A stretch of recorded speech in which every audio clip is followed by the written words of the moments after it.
Good morning, students. Myself Jitendra Sharma, working in Lord Krishna International School as a teacher.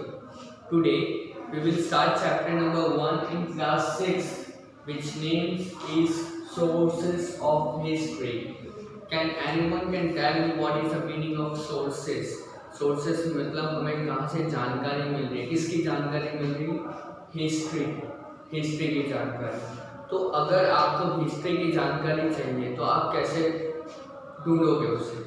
तो early in the morning you receive a newspaper which means you aware of the daily events. आपको पता है daily events क्या हो रहे हैं, आपको newspaper मिलता है, उसमें इंसिडेंट्स लिखे होते हैं, लेकिन कुछ टाइम के बाद वो पास्ट हो जाता है, जैसे वो पुराना हो गया, वो पास्ट हो गया।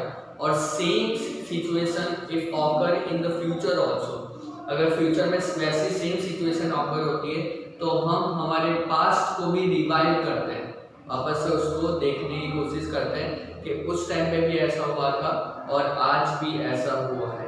तो ये कैसे पता करते हैं हम लोग वो सारी चीज़ें? एक तो इंफॉर्मेशन जो न्यूज़पेपर में थी और फोटोग्राफ्स थे। तो सोर्सेस ऑफ हिस्ट्रीज क्या है? The sources of history are the documents है, मतलब न्यूज़पेपर हो गया डॉक्यूमेंट्स, पेंटिंग्स फोटोग्राफ हो सकता है, ऑर्नामेंट्स मतलब कुछ ज्वेलरी वगैरह होती है, टॉयज एक्सिबिशन करते हैं जब डीप किया जाता है कोई लैंड को। जैसे अगर मुझे मोहनजोदारो के बारे में जानना हो तो मैं क्या करूँगा, वहाँ पे जाकर वहाँ की इंस्क्रिप्शंस वगैरह पढ़ूंगा, उसके पॉइंट्स देख के मुझे पता चलेगा कि वो मोहनजोदारो का है।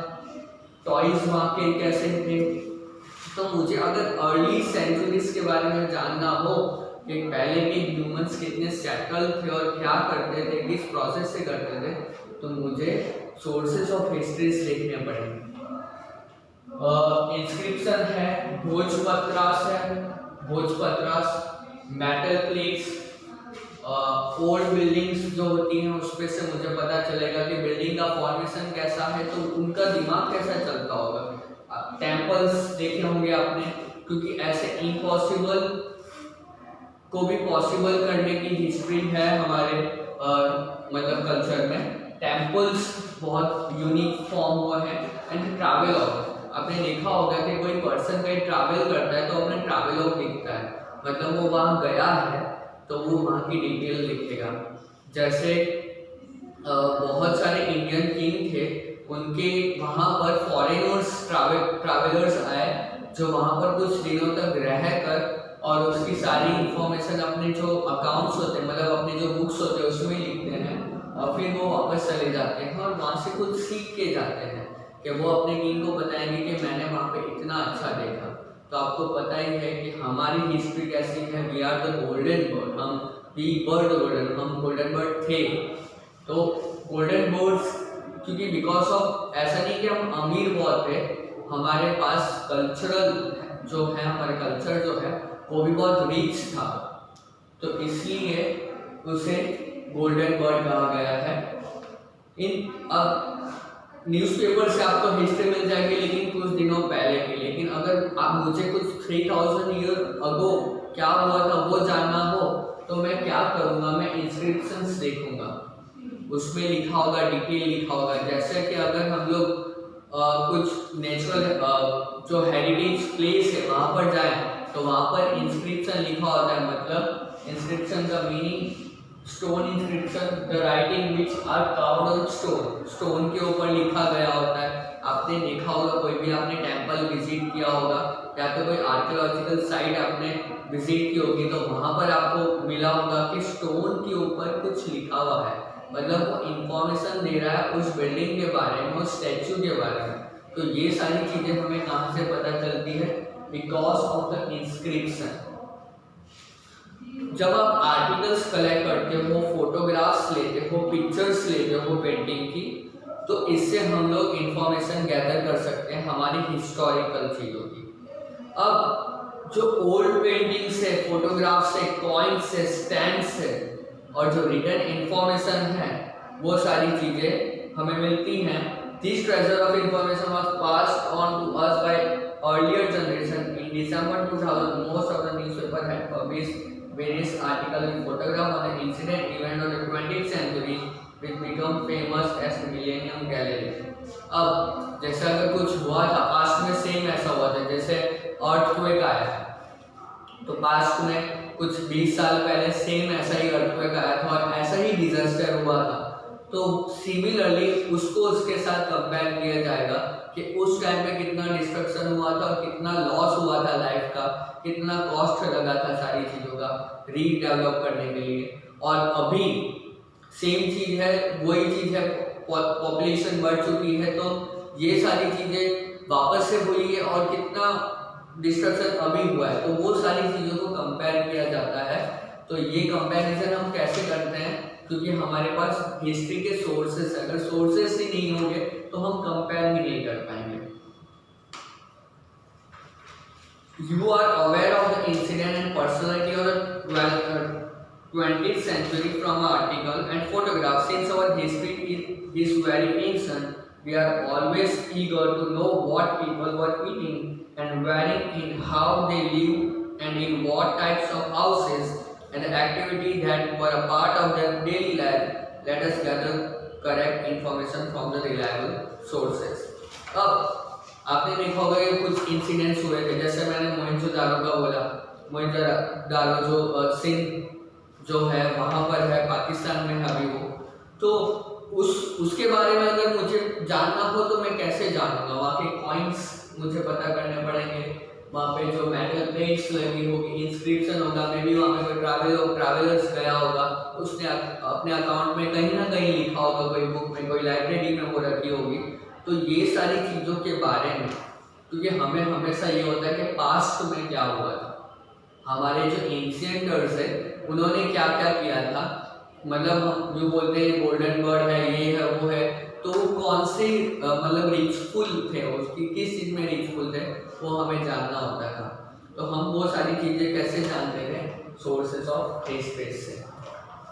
देखो ताड़पत्रास एंड भोजपत्रास, भोजपत्रास यहाँ पे लिखा है, ये क्या होते हैं, ताड़पत्रास क्या होते हैं, हम लोग अलग अलग सोर्सेस से हमारे पास्ट को देखते हैं, तो ताड़पत्रा एंड भोजपत्रा ये एक मैन्युस्क्रिप्ट्स है, मैन्युस्क्रिप्ट्स मतलब छोटे छोटे अक्षरों में लिखी गई स्क्रिप्ट है, जो पांडु स्क्रिप्ट में लिखी गई है, एक मतलब जैसे हमारी लैंग्वेजेस हैं पांडु स्क्रिप्ट, तो उसमें लिखी गई थी ये।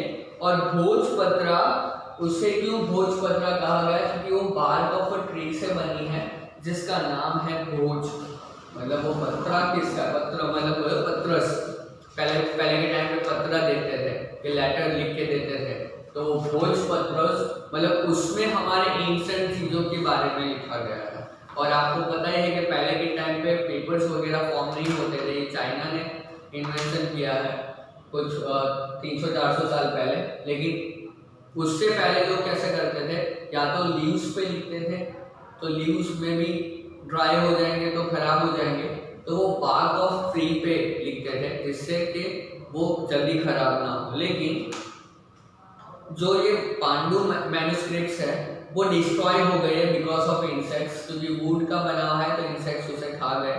कुछ अभी भी टेम्पल में प्रिजर्व है, कुछ विहारास में रखे हैं, कुछ लाइब्रेरीज में हैं, कुछ गवर्नमेंट म्यूजियम में अभी भी उसे रखा गया है। ठीक, ये सारे जो सोर्सेस है इससे हमें बहुत सारी इंफॉर्मेशन मिलती है हमारे पास्ट की, कि हमारा जो कल्चर है वो कितना रिच है, उसे जानने के लिए किंग कैसे थे, वो एडमिनिस्ट्रेशन कैसे करते थे, पब्लिक कैसे जीती थी, मतलब सारी पॉसिबिलिटी, बहुत सारे ऐसे बुक्स हैं जो उससे हमें पता चलता है। अब records in stone inscription, ancient time में बहुत सारे अचीवमेंट्स जो होते थे, मतलब राजा क्या अचीव करता था वो स्टोन के ऊपर लिखा जाता था, मे बी कॉपर प्लेट्स पे भी लिखते थे, वो कॉपर प्लेट्स पे भी लिखते थे कि या तो गोल्डन प्लेट्स, राजा ने अगर कोई वॉर विन की हो तो राजा के बारे में बहुत सारी लाइन्स आपको मिलेगी, और या तो ऑर्डर्स वगैरह लिखे जाते थे, कौन से ऑर्डर फॉलो होंगे, treaties with the other states, और क्या बोलते हैं उनकी दूसरे स्टेट के साथ क्या, मतलब कैसे वो लोग एक दूसरे से अपना काम निकलवाते हैं, मतलब मैनेजमेंट कैसे करते हैं, वो सारी चीज़ें भी इंस्क्रिप्शंस पे लिखी जाती थी। और वर्कआउट ऑन स्टोन्स और मेटल प्लेट्स, या तो मेटल प्लेट्स पे, कॉपर प्लेट्स पे, या तो स्टोन में कार्य किया जाता था। जैसे अजंता एंड एलोरा के बारे में हम लोग देख सकते हैं कि जो बुद्धिज्म है, तो बुद्धिज्म के बारे में हमें वहां से पता चलता है। हिंदू एंड बुद्धिज्म मतलब इतना ज़्यादा जो हमें पता चला है वो वहाँ से मोस्ट ऑफ पता चला है, क्योंकि पहले के टाइम में लोगों ने क्या किया, जो केव्स है उसके ऊपर कार्व करना स्टार्ट कर दिया, उसके ऊपर कार्विंग किया। इसकी वजह से क्या हुआ कि हमें आज पता चल रहा है कि ऐसा कुछ था। और उनकी लैंग्वेजेस हम मतलब जो उनकी जो लैंग्वेज, उनकी जो लिपि है, हम ट्राई करते हैं कि हम समझें और उसको हम भी फॉलो करें। These metal plates and stone writing known as inscription। अब जो ये प्लेट्स और स्टोन राइटिंग है उसे क्या कहा जाता है, इंस्क्रिप्शन कहा जाता है। अगर आपको ये सारी चीजें अभी भी जाननी है तो ये नेशनल आर्चिव्स ऑफ दिल्ली, आर्चिव्स का मीनिंग मैंने देखो यहाँ पर दिया है। आर्चिव्स का मीनिंग है places which store historical records. जो नेशनल आर्चिव्स ऑफ दिल्ली है वहाँ पर, आर्चिव्स मतलब वहाँ पर हिस्टोरिकल रिकॉर्ड्स अभी भी रखे गए हैं। और एक और है एग्जाम्पल नालंदा जो पटना में है, वहाँ पर भी ये सारी चीज़ें थी, लेकिन कुछ मुगल्स किंग ने अटैक किया और उसे जला दिया और बहुत सारी चीज़ें जल गई थी। नहीं तो अभी तक हमारे पास इतनी सारी इंफॉर्मेशन होती कि हम मे बी साइंस में भी बहुत आगे होते हैं, हम हर चीज़ में, हम सारी चीज़ों में आगे होते हैं अगर वो सारी चीज़ें अगर हमें मिल गई होती। Vessels, ornaments and tools. अब वेसल्स, ऑर्नामेंट्स एंड टूल्स कैसे वहाँ पे यूज होते हैं। अब एग्जीबिशन के टाइम, एग्जीबिशन मतलब जो खुदाई वगैरह करते हैं, डिगिंग वगैरह करते हैं, यूटेंसिल्स निकलते हैं, स्टोन के टूल्स निकलते हैं, ऑर्नामेंट्स, पुराने एंशिएंट ऑर्नामेंट्स निकलते हैं, ये सारी चीज़ें वहाँ से निकलती हैं और उससे हमें इंफॉर्मेशन गैदर करते हैं। और मतलब उसे जो मशीन से ये किया जाता है उसको, मतलब जो प्रोसेस से किया जाता है उसको बोलते हैं कार्बन डेटिंग सिस्टम। देखो, carbon dating system is used by archaeologist to know the exact date and time of a finding. मतलब वो कब मिला था, वो मतलब हमें पता करना हो तो हमें क्या करना पड़ेगा, कार्बन डेटिंग सिस्टम को फॉलो करना पड़ेगा। जैसे अभी कुछ दिनों पहले, मतलब कुछ सालों पहले ये द्वारका का भी पता चला कि वो नॉर्मल फिशिंग करने के लिए गए थे, लेकिन उन्हें पता चला कि नीचे एक सिटी है, अंदर कुछ जो वाटर के नीचे है। फिर उसके बारे में एक्सकेवेट किया गया, मतलब उसके बारे में और जाना गया और कार्बन डेटिंग सिस्टम से उसको और ज़्यादा जाना कि वो एग्जैक्ट कितने साल पहले था। तो ये सारी इंफॉर्मेशन हमें मिलती है because of inscriptions, painting, metal plates, ये सारे जो भोजपत्र है, ये सारे जो सोर्सेस ऑफ हिस्ट्री है, इससे हमें पता चलता है कि हम कितने रिच हैं हमारे हेरिटेज में और हमारे कल्चर कितना रिच है। और सारी चीज़ें आपने देखा होगा, इंडिया हर चीज़ में, मतलब जो ओल्डेस्ट लैंग्वेज है संस्कृत, वो हम फॉलो करते हैं। ओल्डेस्ट एक्सरसाइज है जो हम फॉलो करते हैं, योगासना, जो इस 21 जून को भी हमारा योगा डे होगा, इंटरनेशनल योगा डे। तो ये सारी चीज़ें हमें कैसे पता चल रही है कि हमें योग करना चाहिए और ये करना चाहिए, हमें ये खाना चाहिए, ये पीना चाहिए, हमें इस तरीके से पूजा करनी चाहिए, सुबह इतने बजे नहा लेना चाहिए, इतने बजे उठना चाहिए। ये सारी चीज़ें कहाँ लिखी गई हैं, हमारे जो सोर्सेस ऑफ हिस्ट्री है उसमें लिखी गई, उपनिषदास में लिखी गई है और वेदास में लिखी गई है। तो वो हमें अगर इंफॉर्मेशन हमें मिली है तो उस हिसाब से हम फॉलो करने की कोशिश करें। जब चैप्टर इज गॉट फिनिश, आपका चैप्टर फिनिश हो गया। देखो, कुछ कॉपर प्लेट्स हैं भोजपत्रास और मैन्युस्क्रिप्ट्स एंशिएंट टाइम के, वो कहाँ कहाँ पर हैं अभी आप जाके देख सकते हो। श्री हेमचंद्राचार्य लाइब्रेरी जो पाटन में है, नॉर्थ गुजरात में, वहाँ पर आपको कॉपर प्लेट्स, भोजपत्र एंड मैन्युस्क्रिप्ट्स मिल जाएंगे। अहमदाबाद में भी है L D institute of indology, Navrangpura में है वो। अहमदाबाद में एक और है ट्राइबल म्यूजियम, गुजरात विद्यापीठ। और कोबा गांधीनगर में है महावीरा जैन आराधना केंद्र। यहाँ पर आपको कॉपर प्लेट्स मिलेंगे, भोजपत्रास मिलेंगे, मैन्युस्क्रिप्ट्स मिलेंगे, जिससे आप और सारी जानकारी मतलब उसके बारे में और जान सकते हो। तो your chapter is got finish और try to convey your ideas कि आपको कैसे हिस्ट्री आप कैसे जानते हो, आपको कैसे कौन से सोर्सेस ऑफ हिस्ट्री आपको पसंद है और आप कौन से इजीली समझ पाते हो। तो वो सारी चीज़ें आपको अपने नोटबुक्स में लिखनी है। Your chapter is got finish and your exercise part, जो भी एक्सरसाइज पार्ट है, you will get in your PDF manner, आपको पीडीएफ मैनर में मिलेगा।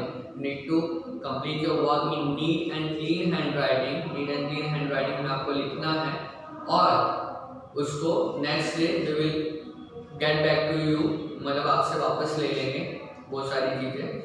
तो your chapter is got finish. Thank you so much students, bye bye, stay safe, stay home.